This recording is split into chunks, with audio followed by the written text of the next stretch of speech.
Yes, nagbabalik po ang Showbiz Unlimited, no? Ito na mga press, umatin po kami kagabi sa press con para sa concert ni Alex Gonzaga na gaganapin po sa April 25 sa Araneta, Smart Araneta Coliseum. Ang title po ay AG from East, The Unexpected Concert. Yung AG po parang ibig sabihin Alex Gonzaga, pero from the East. Oh, yes. Pero ang talagang ano po niya, kasi idol niya po si Ariana Grande. Kaya parang sakto, parang sila ng acronym, AG, diba? So, sa iyo po, gaganapin na po ito sa April 25 sa Smart Araneta Coliseum. Ang tanong, kaya bang punuin ni Alex Gonzaga ang Smart Araneta Coliseum? So, anong sagot, friend? Ang sagot ng producer na si Joel Serrano, ang producer, Global Productions yan. Okay. Yes. Kay Joel Serrano. Syempre, businessman naman daw sila, kumbaga negosyante. Hindi naman sila susugal sa isang bagay na alam nilang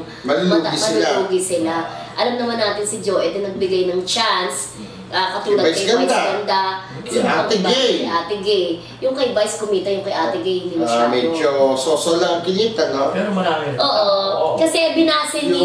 Correct. Binase kasi ni Joel Serrano yung response ng mga tao. Response ng mga tao kay Alex Gonzaga sa segment nila sa ASAP, yung karaoke. Karaoke.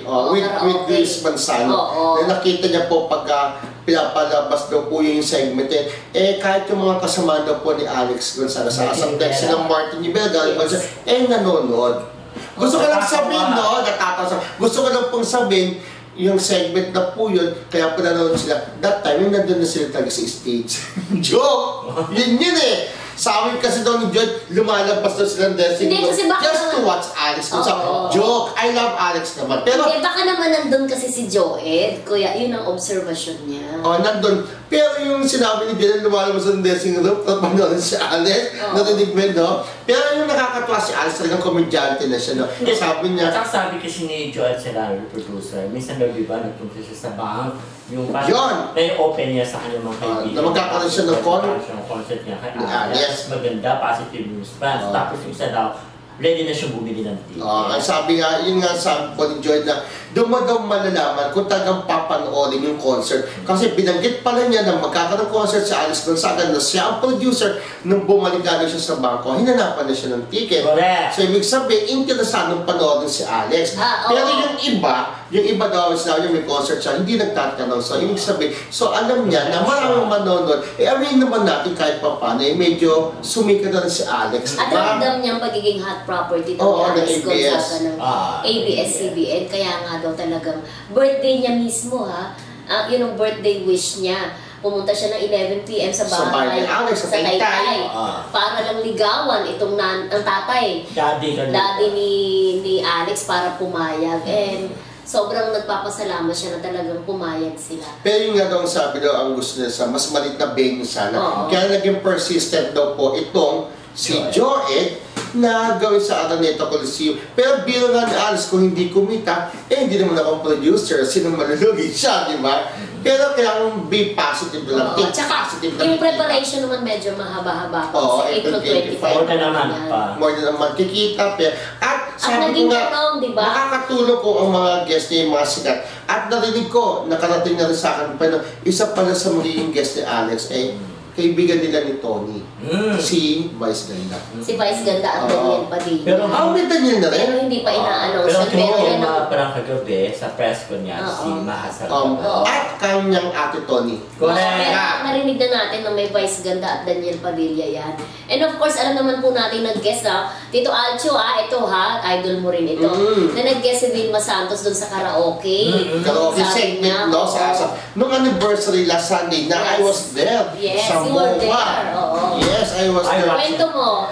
Yun, so sabi niya, di ba, parang anong feeling mo na naka-duet mo si Ate Guy? Siyempre, flattered siya si Ate Brother! Si Ate Guy kasi ito, single din sa Diyos ko. Ako, si Tito active B ako, no? Very active B ako, mga Darna in the Giants, Darna Tampanet Woman. Diba? So yung sabi niya na parang hindi niya ine-expect kasi unexpected. Diba? Hindi niya ine-expect na isang Vilma Santos governor, sikat na artista. Nasa pedestal. Nasa pedestal, ay ganun ka-down down to earth. Oo, na parang happy lang sila. Itong artista kasi. Parang normal lang siyang tao, di ba? Siya pa minsan, Alex, mga ganun sila. Tapos sinasabi niya, Ate B, nanonood ako ng mga pelikula niya. Parang hindi niya akalain na yung pinapanood niya ng dati, ito na, makakaharap niya. Yan, dapat manahin ng mga artista na yun sa mga dating artista. Oo. Kasi mga dating artista, approachable, no? Yes. Yan ang mga reporter. Correct. Yun ang maganda, di ba? Kagaya ni Richard Gomez, di ba? When sometimes ka pa, di ba? Huawei de Guzman. Oo naman. Gary Estrada. Pero syempre, naabangan na nila ang blind item. Yan na. Ano sa active naman talagang gagawin, no? Kahit siya pa rin talagang yung stable. Kumpara sa mga iba, no? Medyo nawala. Ayoko na mag-name-name. Sabi nga ni Alex, ayaw niya na mag-name-name kung sino na yung mga Siyempre, hindi tayo mag-name names dito sa blind item. Oo, so ito na blind item. So talagang itong bulag-bulagan, sino itong isang young actor pa, no? Sino ito? Na hindi pa naman gano'n. Sabi natin kumikita na siya kahit pa paano. Pero friends, sa tingin niyo ba, can afford siya para bumili ng isang sasakyan na milyon-milyon ng halaga? Naman, may naipon siya. Hindi, para mura. May mga projects, pero hindi naman ganun kalaki ang kanyang TF. At the same time, wala naman siyang movies, yung mga pelikula, siyempre, mas malang TF, di ba? Ano kotse niya na yun? Mataray, para basta isang, parang luxury car, parang gano'n. Luxury car? Luxury car, di ba? Parang, teka lang, sabi niya, hinulog-hulugan daw niya to. Na pwede rin. Pero magkano ba yung hulog pagka ganun kamahal na kotse, di ba? Pero, ayon sa aming nakausap, na saan niya galing yung kotse? Yung daw kotse ay galing sa isang Balingersi. So may gay siya. May gay benefactor. At itong Balingersi daw ay talagang very proud na na sinasabi na boyfriend niya itong young actor na daw taga Dakota Harrison Plaza. Gano'n. Diba? Okay. Taga Dakota Harrison Plaza, ito pong young actor ay may pinagmanahan kung bakit ganun ka taga Dakota Harrison Plaza siya. Dahil po may dahing foreigner o may dugong banyaga na nananalaytay sa kanyang mga ugat. Pilam. So, yan po, no? Nakarating sa amin, nakausap namin na... Kilala ko yan? Kilala mo.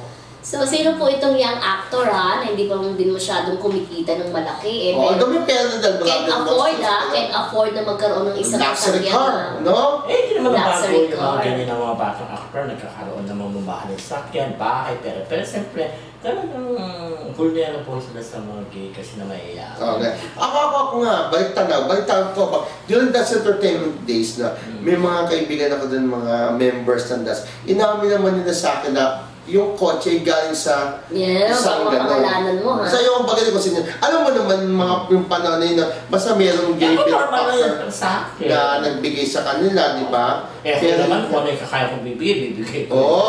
Parang ikaw, di ba? So anyway, wala na po, sino itong young actor na nagkaroon ng kotse, isang luxury car, dahil po meron siyang gay benefactor. Ano siya, Catman? Gay la. May pagkakaiba yung gay la, pero Catman kami. Yung Toy Boy, di ba? May sasabing Toy Boy. Para ba yun? Hindi naman siya Balingersi. So anyway, wala na po. Ang young actor na ito ay napapanood sa pamilya o sa kapuso? Sabihin na natin basta may K. May K. Sa isa po siyang network na nagsisimula sa letter K. So wala na po kung sino itong young actor na ito. Susunod po A, susunod sa AP. Hanggang doon na lang. So apat sa letter. Huwag na. Diba? Hanggang doon na po. Sino itong young actor na ito na gwapo. At yun nga po, afford siya na nagkabili ng luxury car. Kilala ko ba yan? Kilala mo, nakita mo lang recently.